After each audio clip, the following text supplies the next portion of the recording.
Alex. How are you? Hi, I'm doing really well. Great to Uh, but, great to get on the podcast with you, Alicia.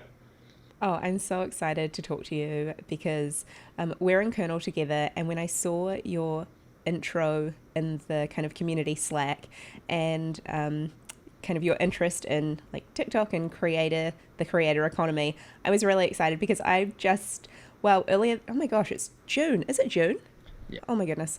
I was going to say earlier this year, but that was like at the start of the year. That was 6 months ago. So I started playing on TikTok. I created an account and tried to create content, which was really interesting for me because it was the first time I would say that I was on the other side of that equation, like creating the content instead of either kind of commissioning it or consuming it.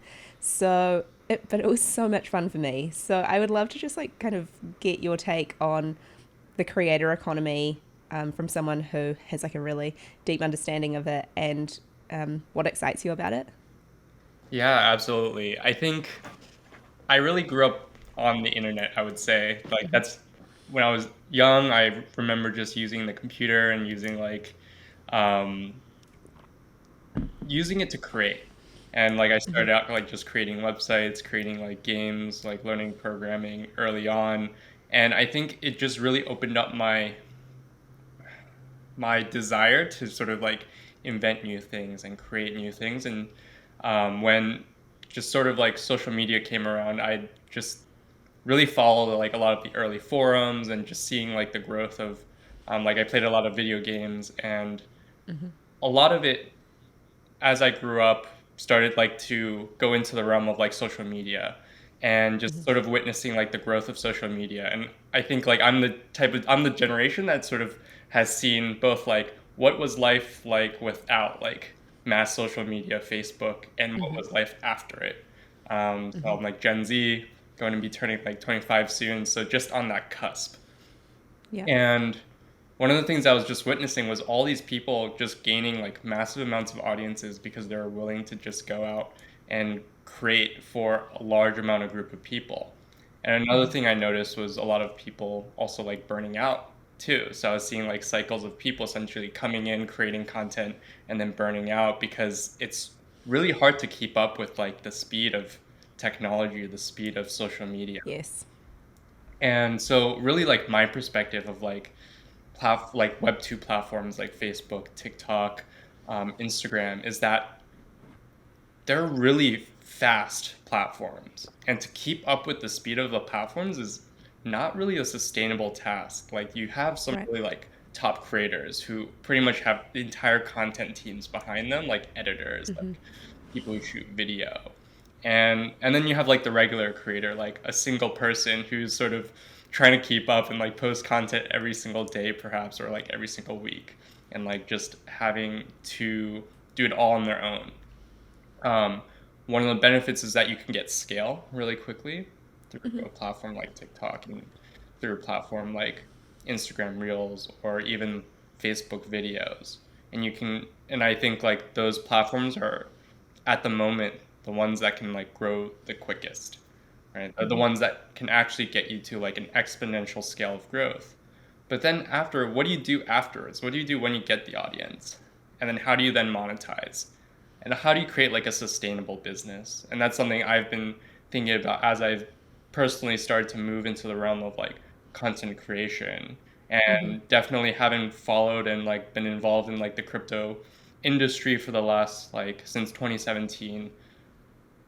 I've seen a sort of like shift of even in Web 2 creators becoming investors. So like there's creators who start creating their own businesses on top of their Web 2 platforms. And in crypto, Yeah. you've seen people shift to becoming investors instead of just consumers.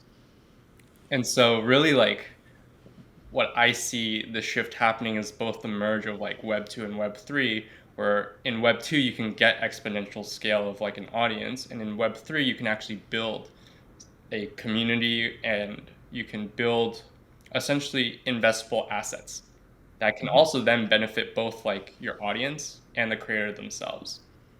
So Yeah. that's Absolutely.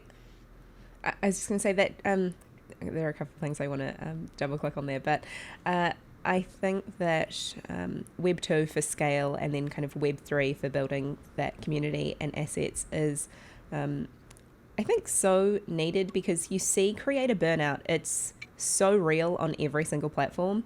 Um, and and then the other thing, which is that people who are really successful and are able to monetize, say through advertising or sponsorship, and then you don't realize you're like sitting there as a single creator and you don't realize that they have a team of 50.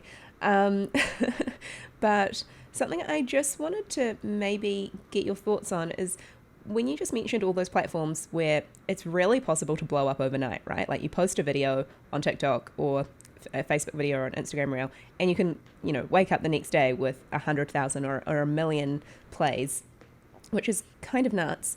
What do you think it is about those platforms and just like this difference with video?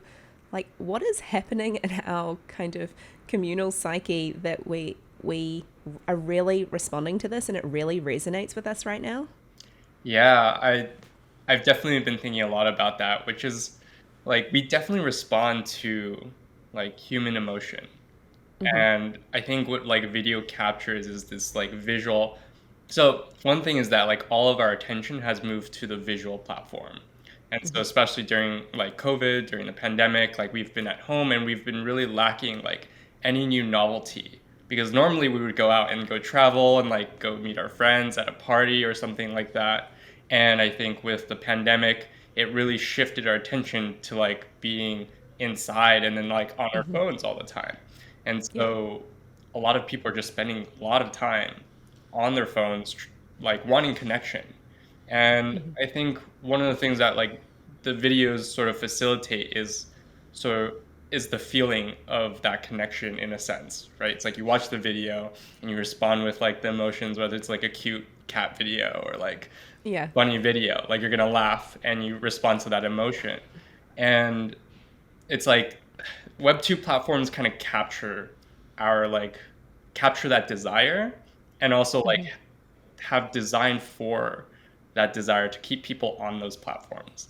So I think Mm-hmm. like one of the they it's attention capture, right? It's like a lot of Yeah. times like there's the quote like attention is like power, attention is money for these Mm-hmm. platforms. And so like they're incentivized to show you more ads. So they want to keep you on the platform as long as possible. And so yeah, that's why they invest in video because video Yeah. will allow you to like play a 3-minute video and then put ads in the middle and Yeah. capture Yeah. attention that way. And so that's why it's like since so many people are on the platform, the design patterns are like you have infinite scroll, so you're Mm-hmm. incentivized to stay on there. You'll like it and get your like dopamine hit from a video, and yeah, then we're stuck in a cycle of. And I do think that it's not social media is powerful, and it's also Yeah. like the downside is that like our attention is captured on this platform, and we're not able to then like invest our time into something else that frees up like our time from having to work or something like that, having to like work Yeah. something we don't want to do. And I Yeah, think that, it's like, definitely the definition of a double-edged sword, right? Because I feel like on one end, I really get so many positive things out of social media. I noticed this kind of growing trend on TikTok and YouTube with reaction videos, and it will just be people stitching together like TikToks and reacting to someone's video. And I was thinking about like, why does that resonate with me so much to see and just like really connect with me to see someone else have the same reaction to something or a completely different reaction? It's so, I think it is that thing which is really humanizing. And I don't know if in the last year we kind of like, I don't know, when the traditional ways that we used to be human, which was normally off our screens and even outside of our homes, or maybe inside our homes but with other people, aren't available. Like, how do you connect with people? And I think especially kind of on that comedy and laughter front, like seeing people respond in a way, it's so yeah, it's really heartwarming. So yeah, cool. And so the other end of that sword, which is like capturing attention, platforms making money, consumers and creators, I mean, consumers losing time essentially. And then actually, I just realized that with Web3, there's an opportunity because I was thinking consumers don't play like a money making role in this, but then I thought, wait, there's a there's potential for that to happen, right, with Web3, that both the community and the creator kind of participate financially. So maybe could you like run me through how you envision like Web3 changing, that content and community relationship and creator relationship? Yeah, absolutely. So one of the things is if you're using a free product like Facebook, like TikTok, you're actually the product. You're optimizing for you being on the platform. You're the product. They're selling like ad space based on your eyeballs on the app. And so one of the things that really, yeah, it's like as a creator, even when you're creating a video, like, the platform owns your video ultimately. They can choose to like deplatform it if they want, like if it violates some like guidelines or something, or like just randomly like they just consider the video not to match their standards. And so like it's a very shaky relationship often. Even if you're a big creator, like sometimes you get videos like flagged or reported or something like that, and you don't actually own your videos. And audiences are essentially being sold like products through ads and stuff like that. And so that's how these platforms have achieved like really great scale. I Yeah. think in Web3, the relationship kind of switches in that creators can offer their products directly to like their audiences, and the audiences can have an opportunity to also invest in the same creators. So like a lot of things that we're seeing now is like the rise of like social tokens and creator coins. I think that's a really cool way for just creators to interact directly with their fans. Fans get to own a piece of like the creator, whether like they can buy like the coin, and the coin can rise in price as well. So now they're sort of invested in the creator's success. They're in it to like, fans naturally will like want to share with other people. And if they can share in that growth, and definitely like even NFTs, like buying the NFT of a favorite creator and then being like the super fan and then being able to then trade it to other people is a very unique mechanism that before you would probably just buy like a creator's merch, but you didn't really, you own that piece of merch and then you could like resell it or something like that, which people do. But now you can essentially code it into a smart contract or something like that to say like, hey, like if I sell this, the creator can get perhaps a percentage. You could do like a split where the creator actually earns a percentage of a resale, and it also gives um, yeah, so it's like creators, the audiences could essentially become like fans of the creator. They could sell like a creator's NFT, make money from it, and also give some back to the creator as well. Yeah, I can definitely see how this would change the kind of fan or community relationship because I say, for example, like years ago, maybe like 4 or 5 years ago, I bought a t-shirt, just like a merch drop by a YouTube creator when they were basically not big at all. And it was maybe like their first or second merch drop. And like since then, they've really blown up. Like I would say they're one of, the most popular channels on YouTube, and they do merch and stuff now. And I just think it would be really interesting, like if that t-shirt had been purchased and there was kind of like an accompanying NFT, how that would change maybe the relationship and change my status as a fan, as like an OG fan. And I don't know, all the different things that you could do, with NFTs being programmable, and, you could get people together who also bought that merch drop. So I'm really excited of the different ways that creators going to use NFTs in particular. Are there any examples that you've seen just in the last, couple of months that have really excited you? You thought, wow, yes, they're doing it. Um, so I kind of like wanted to add on to another idea too, which was the idea of like the 1,000 true fans. It's like an article by Kevin Kelly. It's like one of my favorite articles, and that's actually Yes. something I really think about when like I think about the creator economy and its shift right from mass market to perhaps like it's like how do you identify the 1,000 people that can essentially sustain your work over like the next few years even. And so returning back to the idea of like the NFT, like NFT sales or something like that, you get 1,000 people who really love your work and will buy your NFT and then become like essentially like the true fans that will share it, and they also gain from identifying you early on. Like you're saying, right? You can identify your favorite creator very early on, and then you can buy their NFT. And then in the future, when they blow up, the NFT is worth more, and you can gain financially from that. And it's sort of like collecting like Pokemon cards, like collecting baseball cards, Yeah. and that huge collectibles market is really huge. Or you can offer your own creator coin, which is essentially a collectible as well, and you can Yeah. you can even transact with it, and like you can gift it to somebody even, and then they can get involved in the ecosystem. Yeah. And That's right.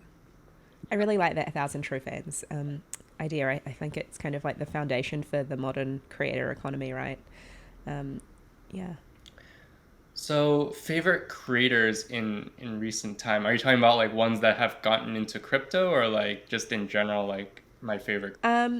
Well, maybe both, actually. I'd love to, if there are some creators who have already kind of tapped into crypto and are trying and experimenting with different ways to connect with fans and build community. And then also, maybe I'd love to just know if there are creators out there who you see on platforms and you think, you know, when you see that their content, you think, oh my gosh, this would be perfect for that kind of application in Web3.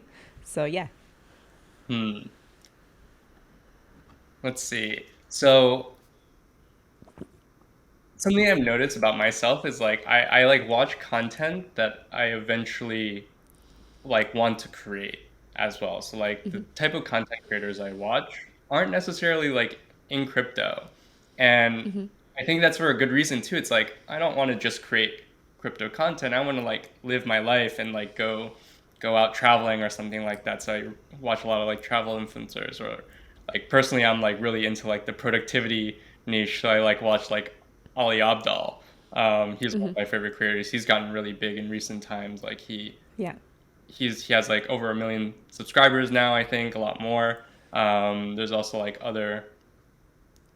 there's other like Asian American YouTube creators like Elliot Choi, uh, and definitely in terms of like crypto creators, I've definitely seen some really really talented like NFT artists, Yeah. um, and I'm like blanking on their names right now, but No, that's cool. We'll find their like OpenSea or whatever it is, their accounts, and we'll just like link them in the yeah, notes, because I think discoverability is also like an interesting aspect of the creator economy, because I think something that these Web2 platforms do so well, particularly TikTok, I think rules at this, is discoverability. The For You page is like the greatest invention. But it's funny, it's like the greatest or the worst. I know people feel like their privacy has been really invaded. You're like, how did you know that about me? But I mean, I love the For You page because discoverability is such a pain point for me. And I feel like I would love to be exposed to more creators. I just don't know how to find them. yeah, absolutely. So I actually want to like in terms of just NFT art and NFT like creation, one of the apps that I think is like really cool that my friend Alex Messmej created is Try Showtime, and essentially he's trying to create like the Instagram news feed but for NFTs. And so I Oh, think cool. that's an amazing platform that like I could spend hours just like scrolling and seeing everybody who's like created art, and it's like you can even go. It's like once you've identified an NFT that you like, you can go get it. And I think Wow. that's a really, That's awesome. yeah, just wanted to share that. And yeah, I definitely think that TikTok is underutilized when we want to like promote stuff like NFTs, for example. I think a lot of like creators within it's a lot of people like within the Twitter sphere or like Instagram or something like that. I think there's a lot of cool potential with TikTok where let's say you have an audio NFT and then you make it a sound on TikTok, and That's such a good idea. I can't and then believe you you just gave that away. have a group of TikTok creators essentially like promoting the sound and making it's like, and it's a sound that's really relatable, right? It's like you can create a video, make a viral video. It's like how much is that NFT actually worth? And it's like if we see perhaps like Doge, right, or we see the sale of Nyan Cat, these memes that like were a decade plus old, and how much are they worth when they're sold like now? It's really crazy to see how much people actually want to own like perhaps like the digital signature of the original. Like they want to say like, Yes. oh yeah, I hold the original like audio NFT or the original meme that just blew up on something like TikTok. And I can see that happening in the future for sure. I can totally see that. That's such a great idea. I can imagine like who just blew up. I don't know if her name was Olivia Rodrigo with that song Driver's License. And it was ended up being, is that her name? It ended up being basically breaking all sorts of records with downloading and streaming and things like that. And because it blew up on TikTok, and I can completely imagine that some super fan would absolutely love to have the audio NFT of that song. Um, wow, that's a cracking that open is just like blowing my mind Yeah. because the audio is so important. And, you know, the dances on TikTok and all that sort of stuff. If and there are super fans everywhere, right? So, And oh my goodness, what a great idea! And I think another way to view NFTs, so like we've definitely focused a lot on about like what is like the value of an NFT. But I think the value extends past just the monetary in that NFTs can actually be an access ticket, right? To directly to the creator. You're creating when you buy an NFT, you're actually creating a direct relationship. You're giving money directly to the creator, and the creator is all that more sort of interested in perhaps interacting with you or perhaps offering like private events, or that NFT could be a ticket to like an annual like concert if it's an audio NFT. And I've definitely seen a lot of artists, so like Blau, right? Just remembered. Blau, he's like a DJ. He releases his own audio NFTs. Like he was super early to like dived into the industry pretty early and was one of like the first DJs to start creating NFTs of his music.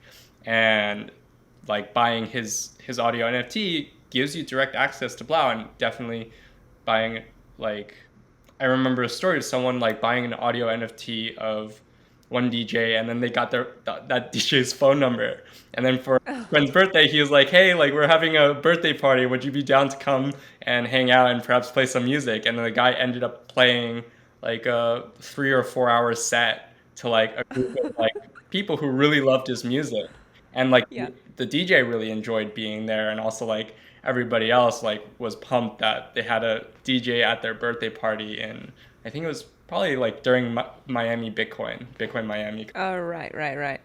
Oh, I that's so love that. interesting. Just when you were saying that, I realized that I kind of because of my experience think of that relationship like the fan would be the one who was gaining the most in that instance. But actually, I guess when you're a creator as well, what you really want is to connect with your community and to have that connection and put real faces and names behind the people who are supporting your work. So, yeah, I mean, that's a very two-way street in terms of who gains, right? Yeah, definitely. I think it's like it dives deeper into the question of like who is your like one like true fan or like your 10 true fans.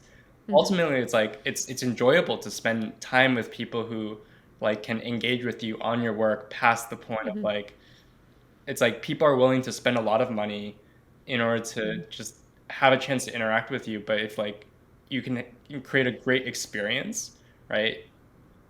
It's a way to sort of to filter out like which fans are the most invested in you as well. So it's like it may not be monetary value either. It could be like who's the one who shared your work the most times to the many amount of people. I think there's a lot of cool business models around that where it's like who's who's the most truest like super fan in that they've like recruited most people to listen to your music perhaps. You can't really Yeah, track that in like Spotify perhaps. Like you can't right. really track who's sharing out the music. And so with something like NFTs, you can see the history of like where the NFTs have moved as well. You can see it like move wallets as well. And I think there's going to be a lot of more like social metrics built on top of like NFT movement and being able to track who's holding how many tokens and perhaps who's like gifted the most. And yeah, I definitely think there's a lot more room to experiment because we're in the early days. Like my view of this industry is that we're in like the 80s Yeah. and we're not even in like the social media era of the I heard a really good comparison, which was for like blockchain and Web3, comparing it to mobile, and yeah, or that we're like not even close to the horizon of the iPhone. So when you think about it like that, and just how it's interesting as well because our lens of what's possible, say with the creator economy, has been really influenced by Web 2, right? So it'll be really interesting to see in the next 5 to 10 years people who are almost like Web 3 native and how that then evolves the space kind of beyond where Web 2 might take it. So, yeah, something I also wanted to maybe loop back on was just this idea of creators burnout and kind of going at it alone. And, you know, my favorite thing is one of my favorite things on YouTube is when you see collaborations across creators because I know from a audience standpoint, it's a win-win. Kind of maybe from a business standpoint, but then also from a content standpoint, it's really great. Again, you get exposure to people that you wouldn't otherwise discover. And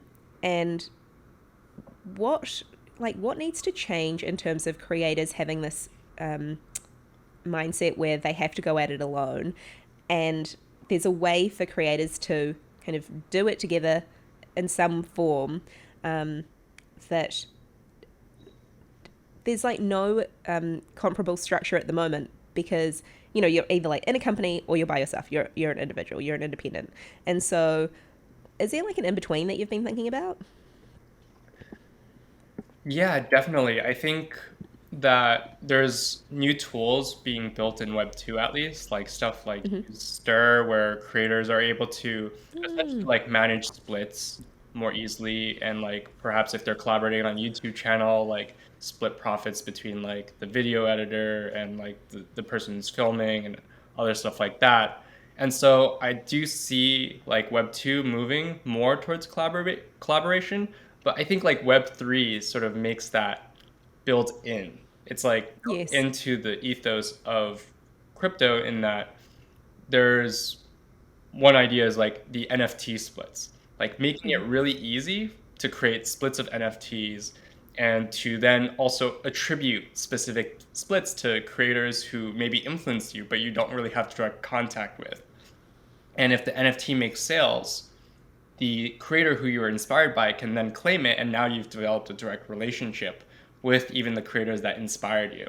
So it's Wow, that's cool. missionless essentially, where it's like, yeah, I can just like give a split, and then if it sells, I can then offer the money to the creator and pay them back for essentially like all their knowledge that they've shared over the time. Because a lot of creators they share like 99% of their knowledge for free a lot of the Mm-hmm. times, and being able to then like share what you learned and also share like the prosperity that was gained from that is a very powerful tool to connect with other people. And so I think another way too is perhaps creators being able to invest with each other. And so Mm. I think in traditional finance and traditional Web 2, it's really hard for creators to actually perhaps pull their money together and invest together. Whereas in Web 3, just it's natural. Like stuff like DAOs, you can like invest together, like you can put in money into a DAO and now you have co-ownership over perhaps an entity that offers a token or something like that. And so Mm. now you're investing with other creators. Another aspect is perhaps like Pleaser DAO, where a group of people got together to invest in a piece of art, NFT, together. And there's a lot more collectives that will be formed in the future to Mm-hmm. essentially facilitate this. Yeah.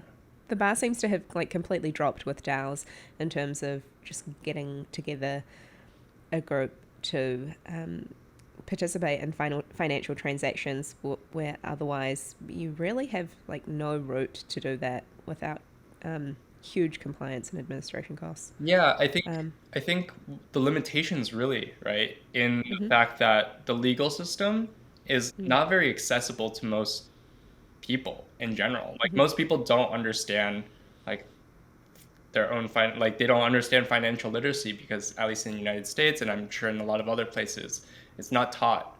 So a Yeah. lot of like the business structures that exist, like many people aren't educated about, like what's the difference between like an LLC versus an S corp versus a C corp. A lot of people don't understand the nuances between them. How do you actually like pull together funds in like the old financial system and like Hmm. deal with like splits without going through like tons of perhaps legal contracts or something like that. Whereas in crypto, you're actually writing into code these pieces of logic. You can say like, you can create a smart contract which essentially defines a relationship between you and another person, codifies it Hmm. into code, and you can then create a split that both parties or multiple parties determine. And so it simplifies this process dramatically. And that is what people really ultimately like want. It's like people want simplicity. People want things to just Yes. work. Yeah. And we're not at that point yet in sort of like Web3 or Web2, but I think like Hmm. Web3 is moving really quickly towards like user experience. And I think in Yeah. the next like 3 years, we'll see like tons of development towards user experience, because right now we're in this infrastructure stage that's being built. Hmm. NFTs just went through their sort of bull cycle. And so Yeah. after that, after it goes through the cycle, it goes into this period of building where people are like, okay, what are the core features that people actually want? And how do we get to this mainstream audience? And there's also other infrastructure like Web3 infrastructure that's being built as well currently. Um, and yeah, as we see this infrastructure mature, then creators and other people will start to move into the industry where they're not interested in building infrastructure, but they're interested in using it and using it Yeah. in real world contexts. Yeah. It's really interesting how just kind of the fundamental ethos and values of Web3 will be like woven into that infrastructure from the outset, which is in like quite a lot of contrast to how the Web2 kind of, even that idea of like a client server model versus like a peer to peer network, and kind of flat organizations versus the opposite. And yeah, so that's really interesting. And is there anything that you're working on right now? Because I can tell the space lights you up. And so I'd love to know if like how this, what the expression of this interest is for you. Um, Yeah, definitely. So the project I'm working right now is called the Make Creator DAO, and mhm, it's essentially a creator guild or a creator collective that I'm building to essentially help onboard creators and their audiences to Web3 and like decentralized protocols as well as applications. And really like the desire here was noticing like individual creators like burning out, mhm, and yeah. and also the power of like exponential growth within like the Web 2 Mhm, ecosystem. So what if we got together a group of creators who all had audiences in Web 2 and introduced them to Web 3 protocols through education and through essentially working with protocols directly and perhaps getting grants or um, completing bounties. And really our goal is to solve like a couple of problems. So a lot of people really love what they do, and mhm, they don't really have the ability to monetize their work perhaps. yeah. And they really want to have freedom and also earn like a consistent income. And so this essentially with a group of people who have a massive audience, you command a lot of attention. Creators Yes. ultimately are the ones in control when it comes to discoverability nowadays. Mhm, It's really hard to just have a marketing firm with a couple of social media channels getting a mass audience sometimes, versus like if you can have a bottoms up approach of engaging with creators who have really diverse audiences and then introducing protocols or like applications yeah. and translating it through the creators directly, Mhm, because ultimately the creators know their audience is the best. yeah. And so giving them the option to essentially work with these protocols and pay them to do it, they can then you can introduce a lot more people into the blockchain world. Yeah, that's a really interesting point that you just mentioned, like passing the information through the creator because they know how to best package it for their audience. I just realized that, when you go onto a protocol website, you might go to their docs, which is kind of like a Gitbook type layout, and that might be fine if you are a developer or if you have some sort of kind of technical literacy and you're used to that kind of GitHub format. But I can imagine for a lot of people who are used to, Web 2 apps and that user experience, that does not resonate at all. But if someone was to put it in a 30-second TikTok, the main points, then 100% of people in that audience would understand. So yeah, that's really cool. And so in terms of onboarding, why is it important to? I, I know this seems obvious, but I would love to know why you think, through your lens, it's important to onboard more people into Web3 and crypto, particularly in this kind of creator economy space. Yeah, definitely. I think that crypto provides an alternative to existing financial institutions that generally aren't there to benefit the greater whole.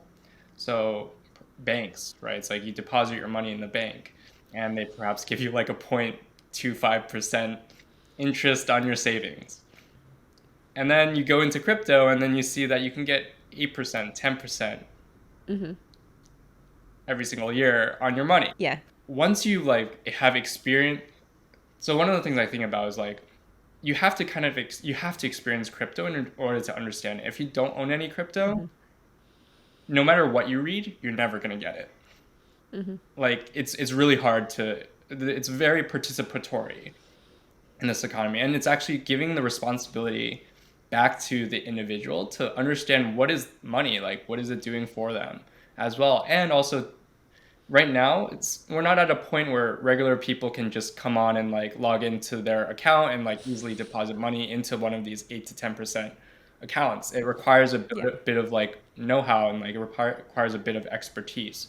And so that's why it needs the translation piece of like, why is this actually meaningful for you? Is this actually a real like thing? Like a lot of people look at like like these higher interest rates and be like, wow, like this is probably a scam or something like that, because they don't understand Totally. it. And another thing is that in the traditional markets, we're incentivized to be consumers. And in Web3, we're incentivized to be producers as well. That's And by really cool. participating. I think that's a mindset shift that has started to happen, at least with like new social media platforms where a lot of people are creating like TikToks and stuff like that. But then there's no way to move from the mindset of producing into investing. And so crypto actually serves that purpose of introducing a ton of people into investing as well. I think that's where a lot of time freedom comes from, is that you're not trading all your time to produce every single day a piece of content, but now you can create a piece of content and then turn it into a asset that grows over time. And you can invest perhaps in your own art and hold it. And then if you get big in the future, you have an asset that has also grown in value as well. And so that mindset shift is very interesting for me when it comes to like the creator economy, in that like I can create 100 pieces of content, perhaps only release like, I don't know, 25%, and then there's like 75% of like backlog content that I could perhaps even release in the future as limited edition or like gated access or something like that. Yeah.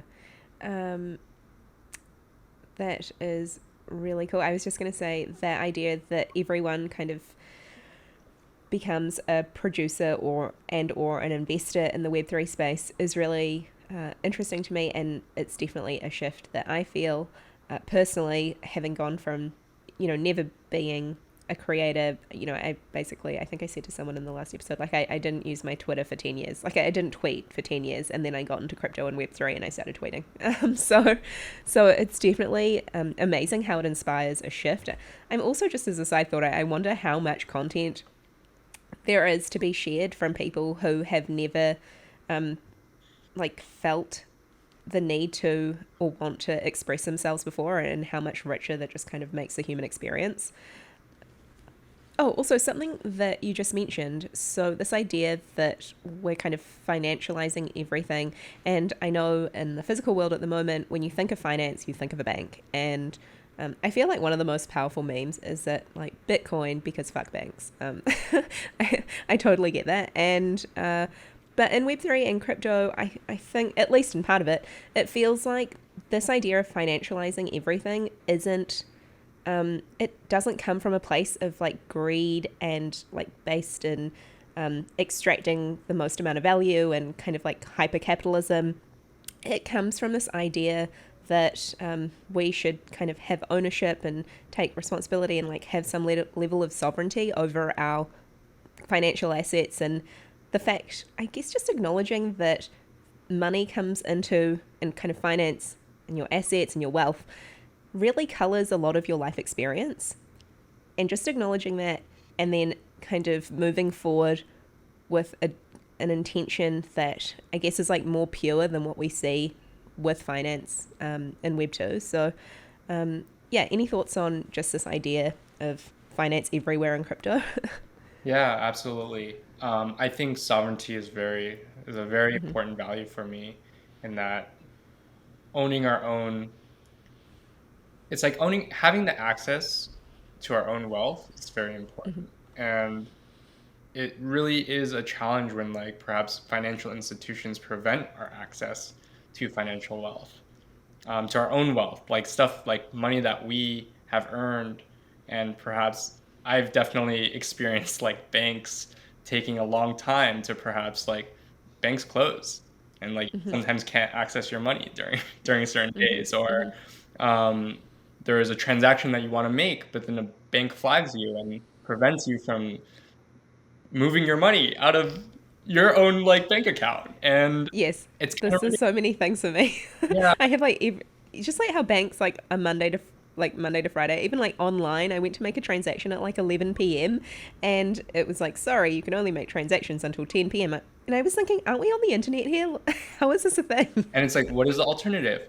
Okay, instant transactions within like, I don't know, Mm-hmm, less than 10 minutes. And you can mm-hmm, move like as much money as you want because you actually own your money in this case mm-hmm, with crypto. And if you own your own wallet.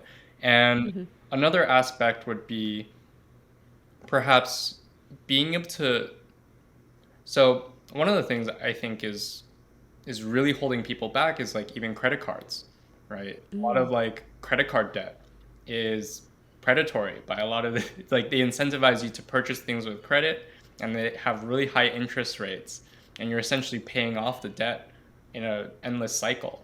And so mm-hmm, that's part of like the consumer mindset, right? That you go out and purchase as many things, and a lot of those things that you purchase depreciate in value. Whereas in crypto, there's a mindset that you can purchase something and it appreciates in value.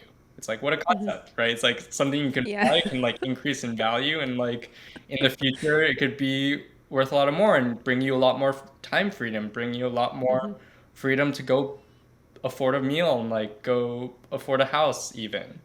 mm-hmm. And that's a Yeah. very powerful mechanism, you know. And one of the things that I think in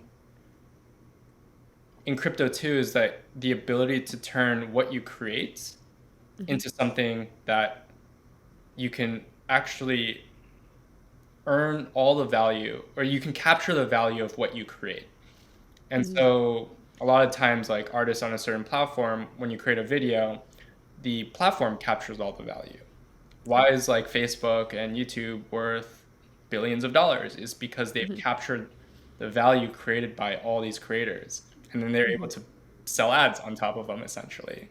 Whereas in the crypto world, artists are able to create an NFT and get rewarded for their work. They can sell a piece of art, perhaps sell it for like 10 ETH, and that's a lot of money for an art. It's life-changing money for an artist, mm-hmm, right? To be able to sell their work for that much money, when before they were probably earning like only $100 on that mm-hmm, piece of art, or getting like tips and donations on Patreon or something like that. mm-hmm. Yeah. And so with this idea of kind of ownership, I feel like it leads into how we onboard more people into crypto And the first kind of starting point is wallets, right? Wallets are so fundamental to the crypto experience, not only for people new to the space, but I feel like having a really solid understanding of what wallets are, how they work, how they can be utilized, and there are many different use cases. Because again, what's also a little bit tricky about crypto is that the idea of a wallet, that you and I have, and I have mine in my handbag, yours will be around close to you, and it's something that we, like you said, hold your ID in, hold your credit card in. And so you think that in crypto it's like a one-to-one translation, but it really isn't. And wallets can mean so many things. So let's maybe first cover with like how to even, like, how would you tell a friend how to kind of, what is their on-ramp to crypto if they don't have any experience? Yeah, so definitely on-ramping people to crypto requires to start where the other person actually is, ultimately.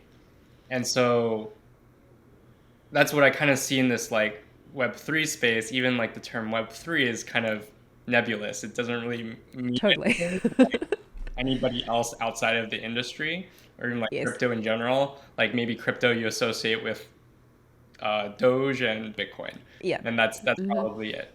But starting where wallets are, right? The way I think about it is it's your digital backpack, maybe like your digital passport and identity that you carry across with you throughout the entire web.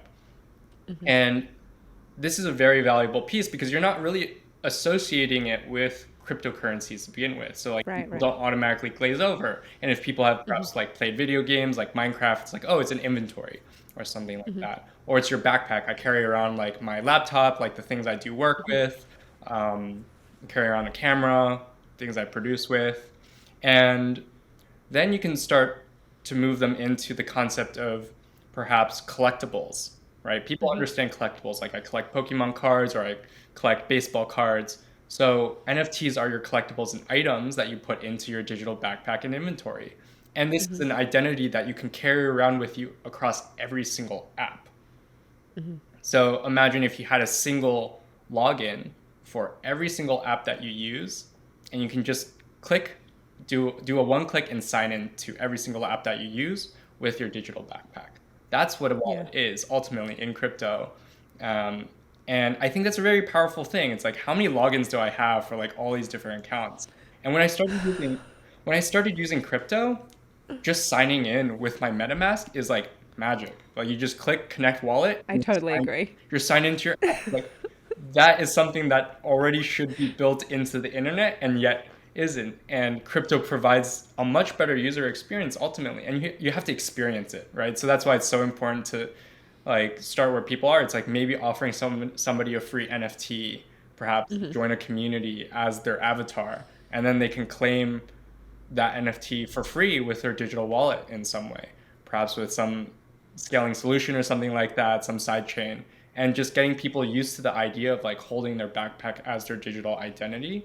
And then you can start introducing in perhaps like earning as another thing. Like people love like money and people love to earn money. And that makes sense, right? It's like, oh, I can earn money. I don't have to pay money to like interact in this environment. I think that's a really big, it's like if we can figure out how to get people like perhaps onboarded and get paid, like that incentivizes people to then learn about the platform. Like if you suddenly earn protocol tokens, you're going to be incentivized to learn more about it. Because through ownership that you feel the responsibility to understand more about what you actually have in your own account.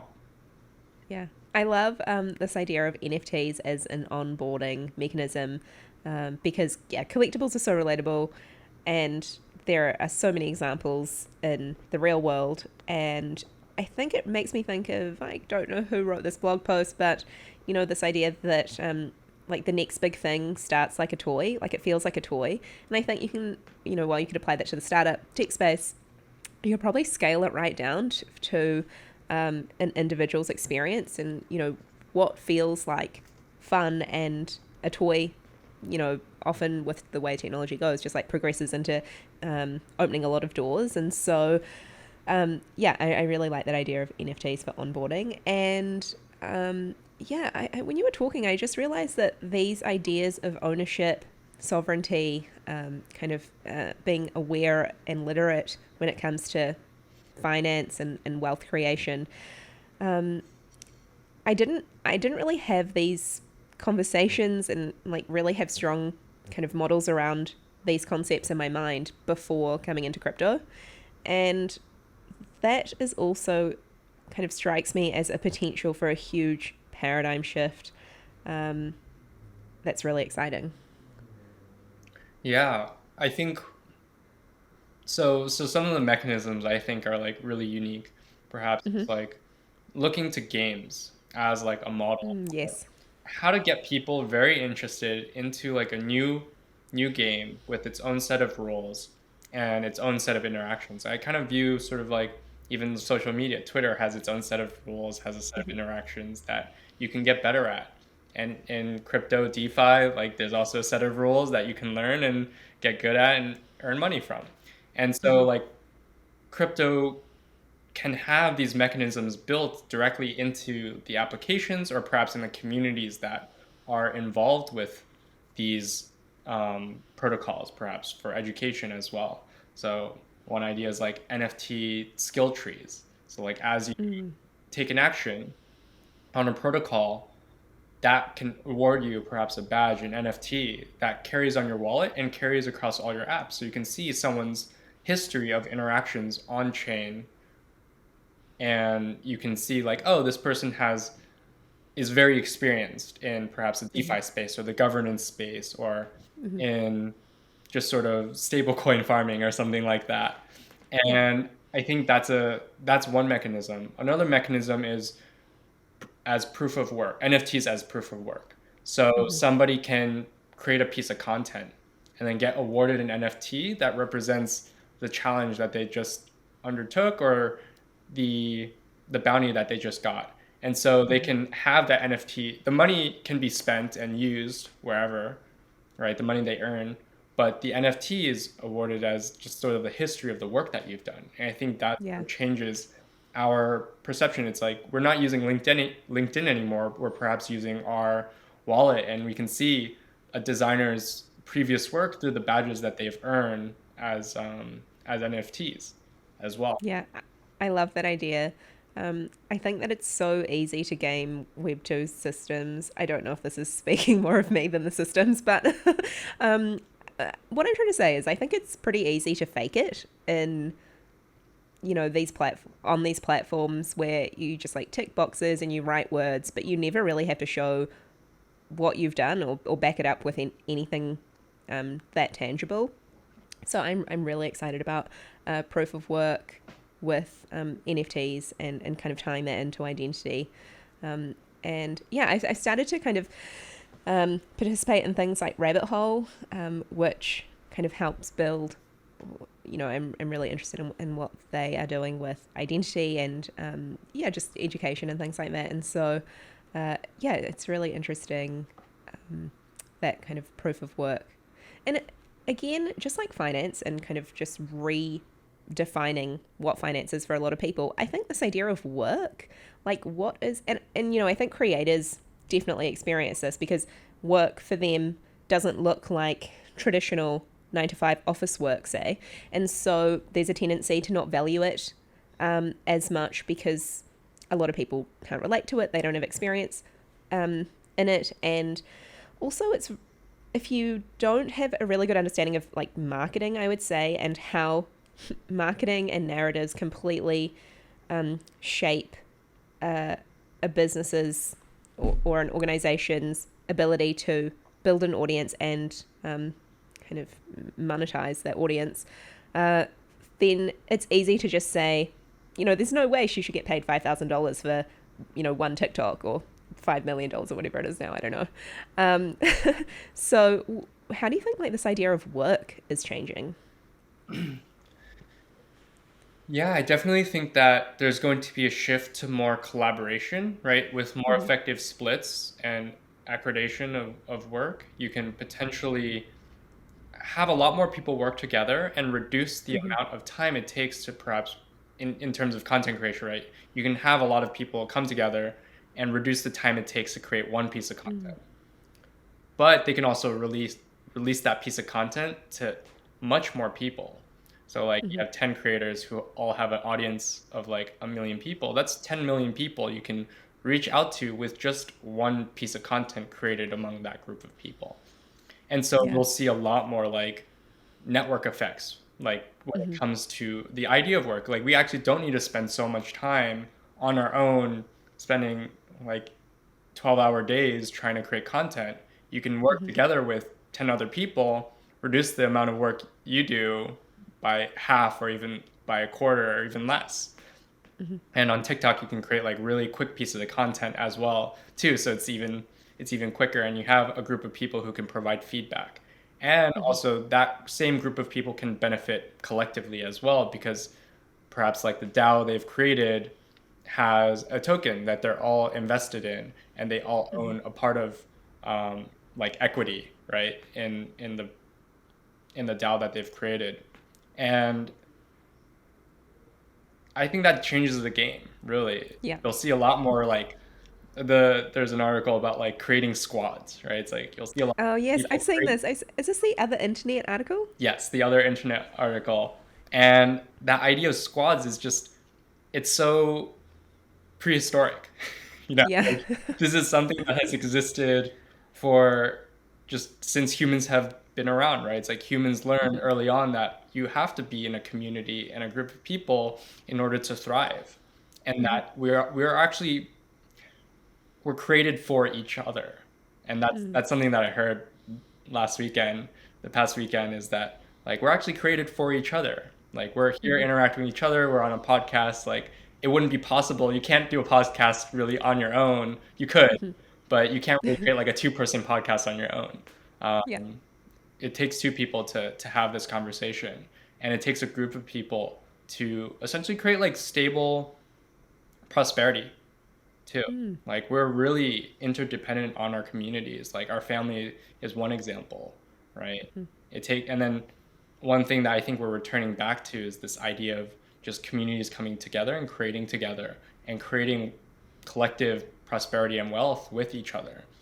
And I think that's where the future is really headed with work. It's like communities working as DAOs with perhaps other DAOs, or working with corporations.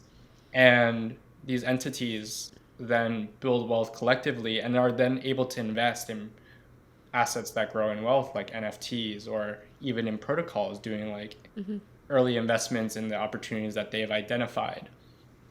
And you have much more leverage as a group of people as well, because I think a protocol or an early project benefits a lot more from a group of people with a reach of like 10 million collectively versus just Totally. with 1 million followers, perhaps. Yeah, absolutely.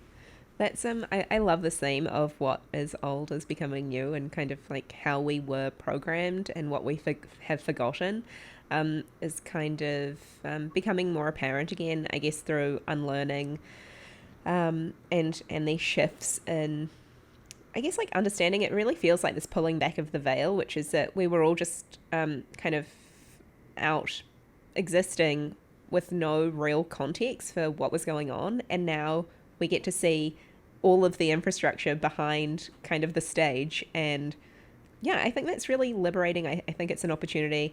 I appreciate that it's not for everyone, but I am optimistic that there are more people out there who are curious about understanding what goes into this kind of, to build this world that we live in, that affects why and how we live our lives the way that we do.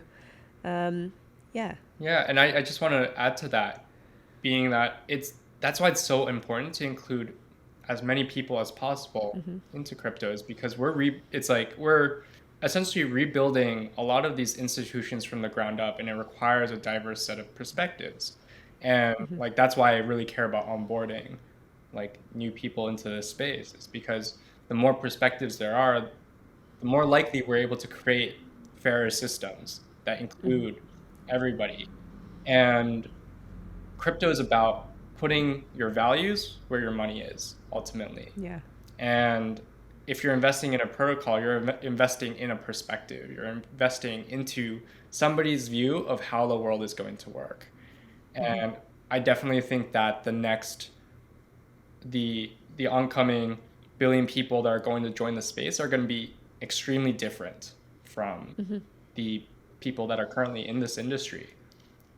And that is something where even the disruptors are going to get disrupted, and Yeah. it's going to change as more people come into space. And that's normal, right? That happens with every single technology boom that has occurred ever since like the railroads and all these other institutions. And now is a chance for us to sort of reinvent the financial system that has been holding back a lot of the people from actually achieving wealth and prosperity in their lives. I think it has the potential to be a great equalizer, Yeah. and to change how we work and our relationship with money. Yeah. That's incredible. And I would love to wrap up with this one question, which I'm going to start asking everyone, which is, can you maybe tell me about a time where you had an experience personally, or you maybe even just witnessed something that made you feel like to your bones and your heart that this is the way of the future, like with crypto, just something where you thought, oh my gosh, this is magic. Hmm. So in terms of like just the transformative power of crypto, I've definitely, I think like being in the Ethereum space has really opened my eyes to the potential of like open communities really creating a lot of value. And that's something where everybody's extremely helpful to each other in this space, in the crypto space, and especially in like the Ethereum space that I've noticed as well, and like Gitcoin and just the kernel community too. I think that's like the biggest like eye opener for me, is like joining kernel and being a part of a community of like founders, like builders, and people that all just want to help each other. Yeah. And that really emphasizes the ethos of this space, right? It's like we know that we're in it for the long haul, and we're in it for the next like decades, and that Yeah. what we're building now could change. And the most important thing is that it's the relationships that matter, and that's sort of how I think about this space. Is like I'm not here for just a quick buck. It's that I'm here to develop relationships with other people and work with them. I know that in the future, like we're all going to have this opportunity to just put our vision into the world. And I think that's been the most impactful thing for me personally, to witness and to see other people being successful as well. Like I have a lot of friends in the industry who are really successful now, and it's because they stuck with that vision and were able to build it. Yeah, that's really, that is the abundance mindset that I am grateful that we're moving towards, and kind of just being in the company of, the different communities in the space, like Ethereum, Gitcoin, and Kernel. Definitely, yeah, I can totally relate to how you feel about those experiences.